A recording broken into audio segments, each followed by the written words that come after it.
Hello friends, मैं हूं अब्दुल सलाम और आपका वेलकम है नेटसेट कॉर्नर यूट्यूब चैनल पे। आज के लेक्चर में हम लोग डिस्कस करेंगे प्रैक्टिकल ज्योग्राफी की इंपॉर्टेंट 20 क्वेश्चंस। बहुत ज़्यादा इंपॉर्टेंट क्वेश्चंस है, ठीक है।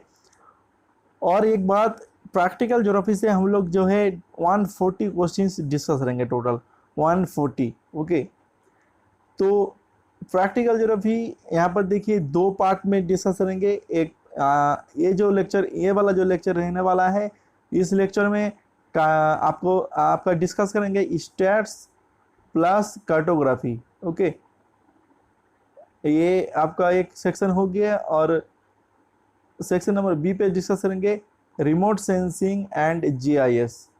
ओके, तो स्टैट्स एंड कार्टोग्राफी इसमें डिस्कस करेंगे total 80 questions and 60 questions discuss करेंगे रिमोट सेंसिंग से। ओके, तो टोटल 140 क्वेश्चंस जो है डिस्कस करेंगे। तो फ्रेंड्स, अगर इस लेक्चर का पीडीएफ फाइल डाउनलोड करना चाहते हैं तो लिंक में यहाँ पर देखिए डिस्क्रिप्शन बॉक्स में देखिए मैं अवेलेबल कर दिया हूँ, वहाँ से जो है पीडीएफ फाइल डाउनलोड कर सकते हैं। और एक बात, अगर इस चैनल पे अगर आप नए हैं तो प्लीज़ चैनल को सब्सक्राइब कर लीजिए, बेल आइकन को प्रेस कर लीजिए। तो चलिए शुरू करते हैं इस वीडियो को।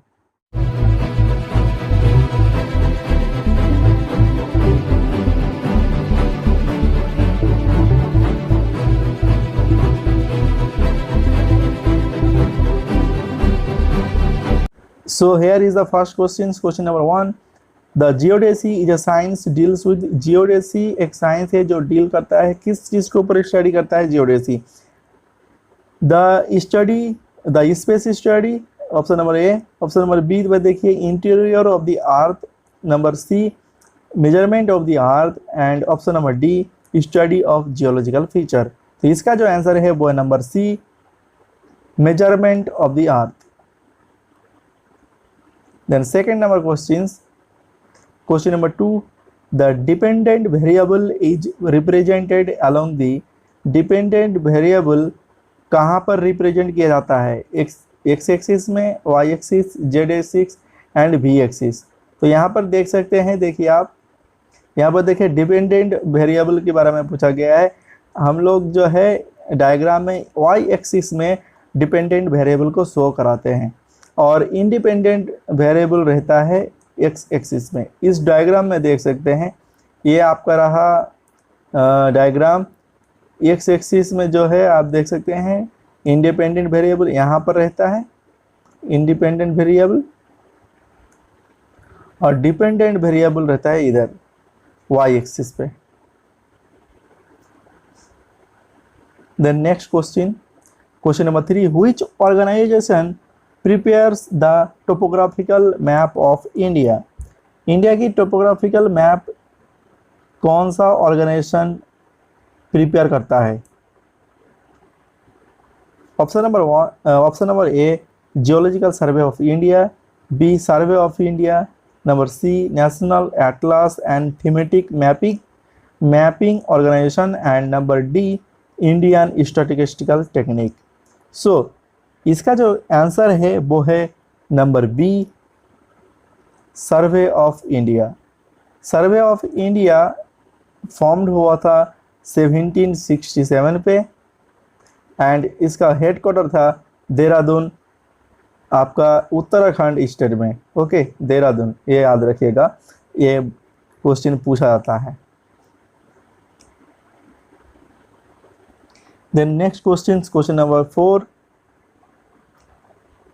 Which of the following statistical techniques is used for establishing the relationship between two variable? So देखिए यहाँ पर पूछा गया है कि किसी भी दो वेरिएबल के अंदर, ठीक है, दो वेरिएबल के अंदर रिलेशनशिप इस्टेब्लिश करने के लिए कौन सा स्टैटिस्टिकल टेक्निक यूज करते हैं? तो option number A regression, B standard deviation, and number C ogive, and number D Z score. तो इसका जो आंसर है वो नंबर 1 रिग्रेशन। रिग्रेशन क्या है, स्टैंडर्ड डेविएशन क्या है, यहाँ पर लिखा है, आप यहाँ से डाउनलोड स्क्रीनशॉट ले सकते हैं, यहाँ से जो है आप पढ़ सकते हैं। The next question, question number 5. The cumulative frequency distribution is shown by cumulative frequency distribution किसके थ्रू शो किया जाता है? Histogram, number B mode, and number C frequency polygon, and number D ogive. तो इसका जो आंसर है number D ogive. Okay, ogive curve क्या है यहाँ पर लिखा है, आप देख सकते हैं। Then number 6, the statistical technique used to determine the degree of relationship between two variables is called। यहाँ पर देखिए डिग्री ऑफ रिलेशनशिप डिटरमाइन करने के बाद किया गया है, ठीक है। वेरिएबल के अंदर अगर हम लोग रिलेशनशिप की डिग्री डिटरमाइन करेंगे तो कौन सा स्टैटिस्टिकल टेक्निक यूज करेंगे, तो उसको क्या बोलेंगे, ठीक है। Number A dispersion, number B index number, number C Gini index, and number D correlation. तो यहाँ पर देखिए आंसर, देखिए इसका आंसर होगा नंबर डी कोरिलेशन, ठीक है। Question number 7, which of the following is not a quantitative distribution map. यहाँ पर देखिए पूछा गया है कौन सा क्वांटिटेटिव डिस्ट्रीब्यूशन मैप नहीं है। Option number A isopleth map, option number B dot map, option number C choropleth map, and option number D choro schematic map. तो इसका जो आंसर है वो है number D choro schematic map. Choro schematic map, ये जो map है ये है आपका qualitative map, qualitative, okay, qualitative map है ये कोरो स्कीमेटिक। इसके थ्रू ये जो मैप है इसमें हम लोग सिंबल यूज करते हैं। सिंबल सपोज कीजिए राइस का सिंबल ले लिया, व्हीट का ले लिया, तो इस तरीके से बनाना का ले लिया। तो यहाँ पर देखिए सिंबल से जो है मैप शो किया जाता है, मैप में सिंबल यूज किया जाता है यहाँ पर इस मैप के थ्रू, कोरो स्कीमेटिक। और बाकी 3 जो मैप है ये सब जो है क्वांटिटेटिव डिस्ट्रीब्यूशन मैप है, ओके। तो यहाँ पर देखिए इसका आंसर होगा कोरो स्कीमेटिक मैप। यहाँ पर एक्सप्लेनेशन दिया गया है क्वालिटेटिव डिस्ट्रीब्यूशन मैप कौन सा है और क्वांटिटेटिव डिस्ट्रीब्यूशन मैप कौन सा है। यहाँ पर देख सकते हैं कोरो स्कीमेटिक आपका सिंबल मैप है, क्रोमेटिक जो है आपका कलर मैप है, ओके। यहाँ पर ये टिंट होगा, डी टिंट और colour.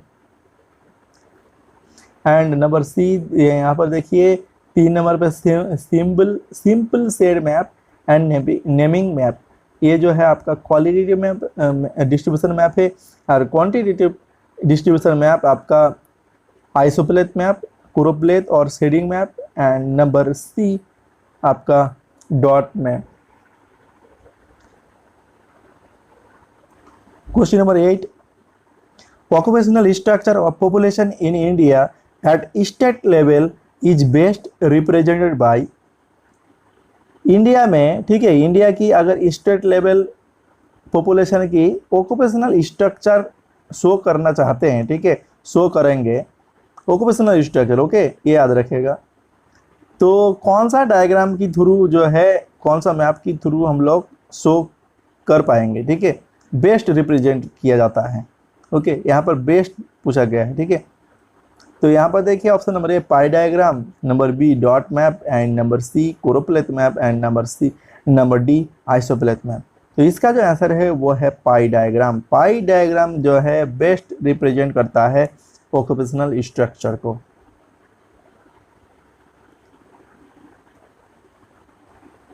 Then question number 9, which one of the following central tendencies is the appropriate method for the study of dispersion।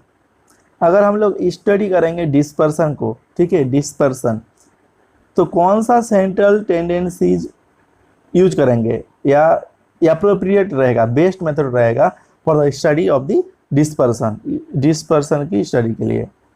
तो यहाँ पर देखिए ऑप्शन, देखिए option number A arithmetic mean, option number B median, option number C mode, and D geometric mean. तो इसका जो answer है वो है number B median. Then question number 10, which one of the following cartographic techniques is suitable for measuring spatial association among different attributes of the regional economy. Regional economy का अगर हम लोग डिफरेंट एट्रीब्यूट्स को, ठीक है, मेजर करेंगे special association among different attributes. तो कौन सा कार्टोग्राफिक टेक्निक सबसे सुइटेबल, सबसे ज़्यादा सुइटेबल रहेगा, ठीक है, for the measuring spatial association among different attributes of the regional economy. तो देखिए option number A bar diagram, option number B pie diagram, number C choropleth and number D isopleth map. तो इसका जो answer है वो है number A bar diagram. Question number 11. Which one of the following statistical techniques involves a large number of variables to be summarized into a smaller dimension? यहाँ पर देखिए आसान भाषा में आपको समझाता हूँ। लार्ज नंबर, अगर आपका पास वेरिएबल जो है बहुत सारा है, लार्ज नंबर पे है, ठीक है, और उसको अगर आपके पास वेरिएबल बहुत ज़्यादा है तो आपको स्टडी करने के लिए बहुत दिक्कत होगा रिसर्च के लिए, ठीक है। इसलिए जो है अगर आप उसको कम करना चाहते हैं, ठीक है, वेरिएबल्स को, तो कौन सा स्टैटिस्टिकल टेक्निक यूज करेंगे। देखिए यहाँ पर option number A chi square and number B correlation analysis, regression and number D factor analysis. तो यहाँ पर इसका जो आंसर है होगा वो है फैक्टर एनालिसिस। फैक्टर एनालिसिस ज़्यादातर यूज किया जाता है for the reduce large number of variables into fewer numbers of factors. Okay, then question number 12. Which one of the following averages is not a measure of central tendencies? यहाँ पर देखिए 4 option दिया गया है, इसके बीच कौन सा जो है सेंट्रल टेंडेंसीज मेजर नहीं किया जाता है, ठीक है। Option number A harmonic mean, option number B geographic mean centre, option number C geometric mean and number D arithmetic mean. तो इसका जो आंसर है वो है number B geographic mean centre. ये गलत है, ठीक है, इसका आंसर ये वाला है। मेजर ऑफ सेंट्रल टेंडेंसीज है आपका mean, harmonic mean, geometric mean and arithmetic mean. Then question number 13. A map with the scale of 1/50,000 is enlarged to 5 times. Which one of the following scales is correct for enlarged map? यहाँ पर देखिए एक scale दिया गया है 1/50,000। यहाँ पर क्या बोला गया है, मैप को स्केल को अगर हम लोग एनलार्ज करेंगे 50 टाइम्स, तो देखिए एनलार्ज मैप का स्केल क्या होगा।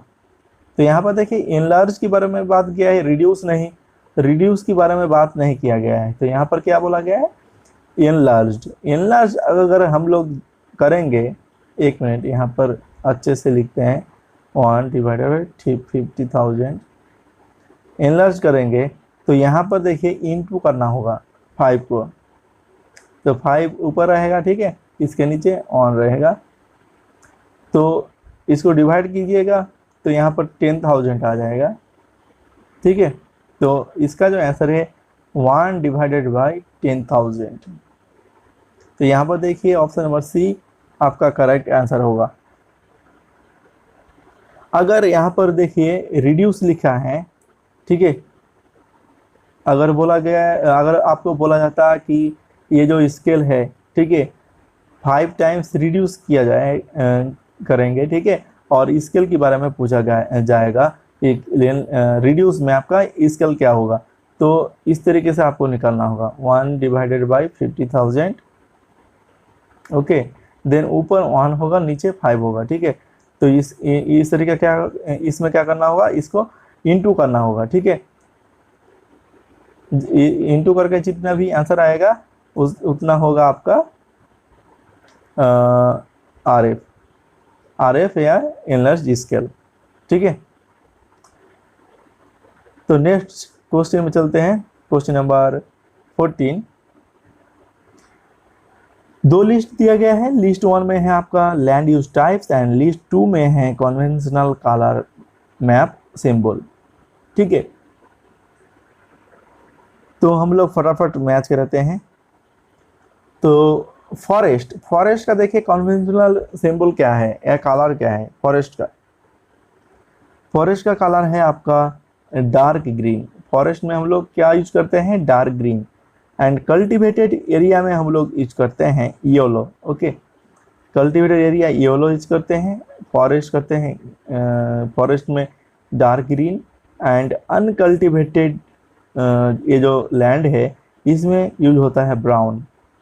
एंड बिल्डअप एरियाज आपका रेड। तो इसका जो आंसर है वो है आपका number C 3.4 and 2।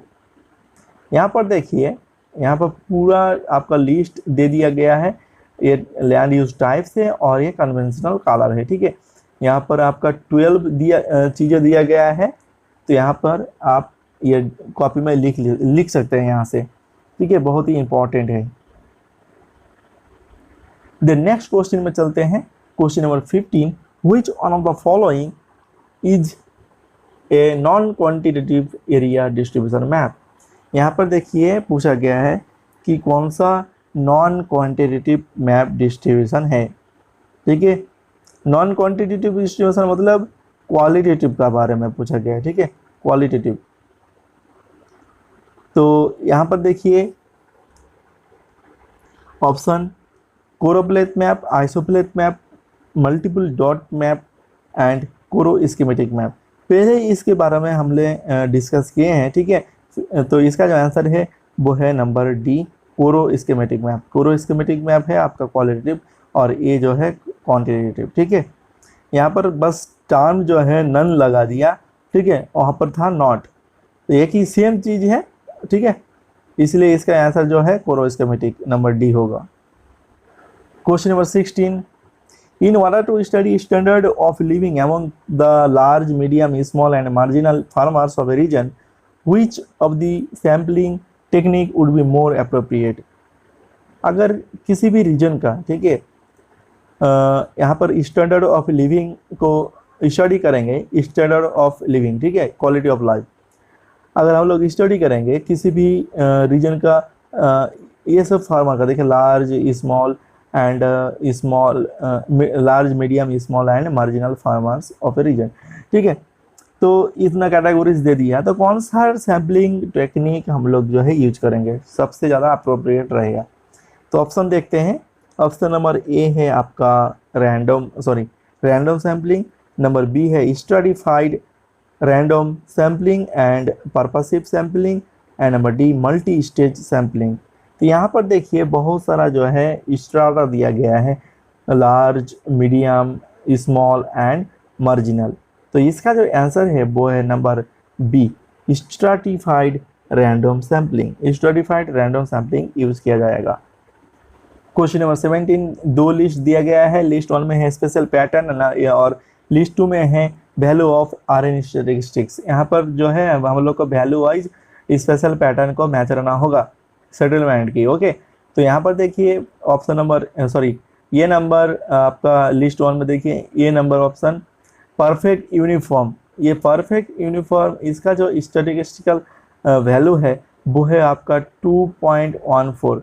Okay, 2.14। Then आपका